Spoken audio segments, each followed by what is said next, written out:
जो next myth और fact है, मेरे को ऐसा लगता है कि ये फैक्ट है। आप अपना ओपिनियन दीजिए, क्योंकि ये मेरे पर्सनल, मैंने कुछ देखा है, 2 4 5 केसेस मैंने ऐसे देखे हैं कि यार हाँ ऐसा ही होता है। जो लड़की शादी के बाद अपनी माँ से ज़्यादा बात करती है और ज़्यादा इन्वॉल्व करती है अपने माँ को अपने ससुराल की बातें एंड ऑल में, उनका रिलेशनशिप में कुछ ना कुछ गड़बड़ हो जाती है और टॉक्सिक सा थोड़ा हो जाता है। आपको ऐसा लगता है आपके पास कोई ऐसा केस आया हो जिसमें बहुत ज़्यादा इन्वॉल्वमेंट हो रही है, हर डिसीजन मेकिंग पहले उधर से पूछी जा रही है? हाँ बिल्कुल ऐसा हो सकता है, मैं कहूँगी ऐसा हो सकता है। अब इसके लिए भी ऐसा कैसे हो सकता है कि अगर वो मदर बहुत ज़्यादा इन्वॉल्व हो रही है और लड़की वो ब्लाइंडली अपनी मदर को फॉलो करती जा रही है, तो ऐसा ही होगा। अगर लड़की ब्लाइंडली फॉलो कर रही है कि मम्मा ने ये बोला कि ऐसे है, वो ऐसे है, इसके ऐसे कर वैसे कर, तो फिर वो इन्फ्लुएंस हो जाएगी और फिर गड़बड़ी होगी, क्योंकि वो फिर हर चीज़ों में अगर उसकी मदर घुस रही हैं तो वो रिलेशन ख़राब होंगे। लेकिन अगर लड़की समझदार है, वो माँ की सुन भी रही है, लेकिन वो सुन के थोड़ा सा उसको साइड रख के फिर अपने घर में देख रही है, तो फिर वो अवॉइड कर सकती है रिलेशनशिप को ख़राब करना, वो हेल्दी रिलेशनशिप में रह सकती है।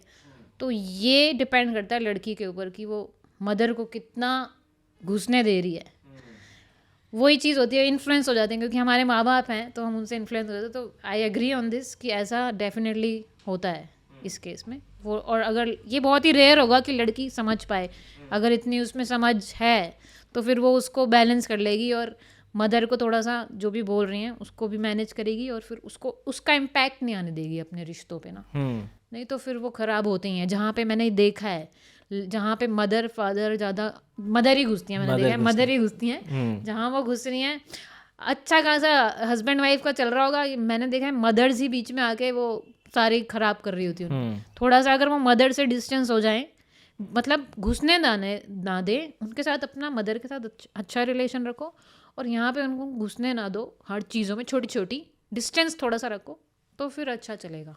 और इसके अगर और बात करें तो ये भी होता है कि मैंने ये सुना भी था कि जैसे डेली कॉल पे बात होती है, दिन में 3 बार 4 बार, और वो बहुत ज़्यादा केसेस, किसी ने ऐसा बताया था कि ज़्यादातर जो डिवोर्स हो रहे हैं, एक रिलेशनशिप कोच थे उनकी मैंने वीडियो देखी थी, तो बोले ज़्यादातर जो केसेस हो रहे हैं उनमें हमने ये पाया है कि उनके मदर कहीं ना कहीं इन्वॉल्व थे और हर छोटी छोटी बात भी पहले वहाँ से अप्रूवल जा रहा था, देन फिर यहाँ आ रही थी। जो बातें नहीं पता होनी चाहिए थी वो भी उन्हें पता थी।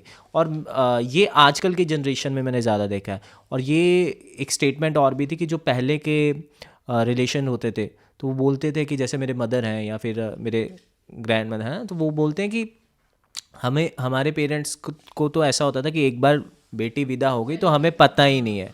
तुम्हारी लड़ाई, और अगर उन्हें बताने की कोशिश करते थे ना तो बोलते तुम्हारी लड़ाई तुम जानो, यहाँ मत आ जाना कभी। और उनका ये स्टेटमेंट होता था कभी लड़कर तो भूल कर हमारे पास मत आ जाना, हम घर के दरवाजे बंद कर लेंगे। तो ये ऐसी स्टेटमेंट्स मैंने सुनी है, लेकिन अभी थोड़ा ऑपोजिट हो रहा है कि कुछ भी हो तो हम बैठे हैं, तुम आ जाना। हाँ, that is a wrong conditioning bye parents, I would say. तो उनको, इनफैक्ट मैंने तो यही किया है, जो मैंने भी यही सीखा था कि जब तुम गए तो वो वहाँ के हो गए। इनफैक्ट मेरे खुद के पेरेंट्स तो मुझे कहते हैं कि तू हमारे साथ नहीं बात करती, हमसे नहीं मिलती है, क्योंकि मैंने वही अपने सास ससुर को और अपने उसको अपना फैमिली, मेरी फैमिली वही है एक्चुअली। तो मैं, इनफैक्ट हमने सीखा यही है, क्योंकि हमारी कंडीशनिंग ऐसी रही है ना, तो हमने सीखा ही यही है। अब जो कंडीशनिंग ही गलत हो रही है तो फिर वो वैसा ही हो रहा है। ये वीडियो तो आपको अच्छा लगा ही होगा, लेकिन इससे भी ज्यादा मजेदार और वैल्यूएबल कंटेंट हमारे मेन चैनल बात कुछ और है पे है। अगर आप चाहते हैं कि आप पूरा कंटेंट देखना चाहते हैं, go there and watch the full podcast and subscribe करना मत भूलिएगा। एंजॉय।